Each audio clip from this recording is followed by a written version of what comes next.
What's going on, guys? We are here at Sony Camera Camp, and they came down to actually our hometown here in San Diego. So super excited to have the whole Sony crew here. But of course, back with Craig. Thank you very much. This is awesome that we're able to do this again. We have the Sony Airpeak, and if you guys are familiar with my channel, we actually talked about this a little over a year ago when they were kind of hitting the market, getting out there.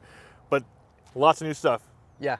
Awesome. So let's go through what has changed since our last video. And if you guys haven't seen that video, I'll make sure it's linked above as well as down below in the video description. Make sure you guys check that one out. In your last video, I mentioned that Airpeak was all about evolving, allowing more accessories and also supporting more functions within the Flight app. In just a year's time, Sony has developed 4 new products and also integrated more functions within Flight app. Some of these products are the charging case you see here that allows you to charge at a fast rate and also discharge. So it's an all-in-one case that you can travel around, you can take it on an airplane and everything.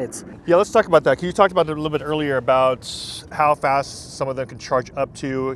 Where do we have 10 batteries here? Right, so it charges 4 batteries simultaneously.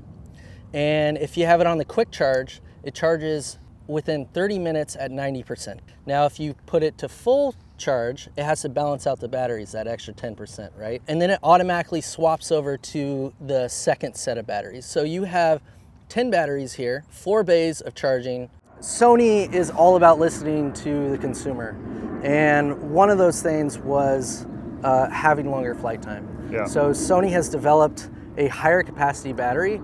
You're flying roughly 18, 20 minutes. Awesome. Versus what we were getting in real flight time, 10 to 12 or something like that? 10, 12. Okay. Also, when it comes down to the camera setup, so what are you flying with now? You've been flying this thing for the past couple years now. So what is that go-to camera that you've been using? Right, the Alpha 1. It's your all-in-one flagship, and it does up to 8K 30 and also 50 megapixel images. The other one I use, which is in the case, is the FX3. Okay. So utilize that for low light sensitivity.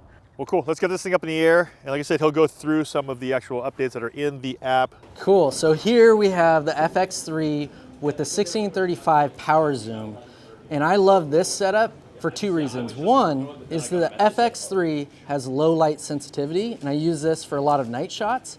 And then the power zoom 1635, you can actually utilize that zoom function through the app, and you can map your buttons, which is usually a tilt lever here. If I do a combination and hold this button with tilt lever and move it around, it'll zoom in and zoom out.